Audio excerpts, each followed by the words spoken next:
question about Main Street or looking out for the little guy. When you were governor of Texas, your state had the highest uninsured rate in the country. 1 in 5, more than 1 in 5 Texans didn't have health coverage, and yet you refused to set up a state exchange under Obamacare. You refused to expand Medicaid. I mean, is that looking out for the little guy when 21% of Texans didn't have health insurance? Well, if how you keep score is how many people you force to buy insurance, well, then I would say that that's how you keep score. That's not how we... But how about the flip side of it? How many people don't have health insurance? Let me explain what we do in Texas. And this is a state-by-state decision. We make access to health care the real issue. We passed the most sweeping tort reform in the nation. We got 35,000 more physicians licensed to practice medicine in 2013 than we did a decade before that. This is an issue for me is about access to health care.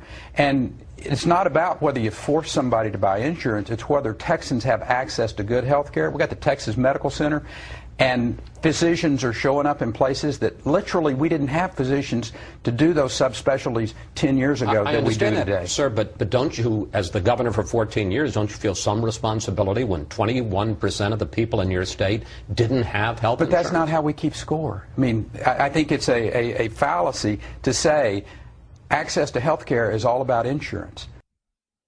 Rick, if they don't have insurance, they go bankrupt or they don't get care. That's the way it works. That's the way it works. No insurance, you're either going to go bankrupt or you don't get care. So yes, if they don't have insurance, they're Foxville, son. There's no hope for them. I mean, health care is expensive enough in America. Even if you are insured, if you get rid of the insurance, forget it, man. Anybody would go bankrupt unless you're a fucking billionaire. So, I mean, it's his response. He's either a stupid person or he's being disingenuous. It's one of the two. And with Rick Perry, you never know. But I kind of lean more in the direction of stupid because, come on, he's Rick Perry. And then his other point is likely not true also. Because his main thing is don't get mad about the insurance thing because access to healthcare has gone up, and that's what matters, and that's what we want to measure it by. I seem to recall multiple articles that we covered, what is it, maybe a year ago now, talking about how the entire healthcare system in Texas is an absolute disaster because they're not accepting funding for the Medicaid expansion under Obamacare, so a lot of hospitals have had to shut down. And this happened all around the South, all around the South. Now remember, this is the most important fact about this debate.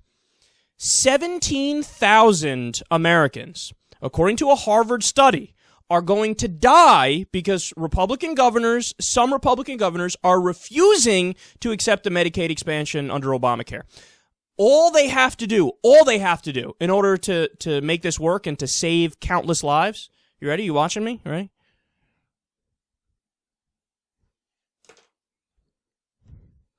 Just sign their name. That's it. That's all you have to do. Just sign your name. I'm accepting the Medicaid expansion. That's it. Sign your name. Thousands of lives saved. Thousands of lives saved. But they refuse to do it.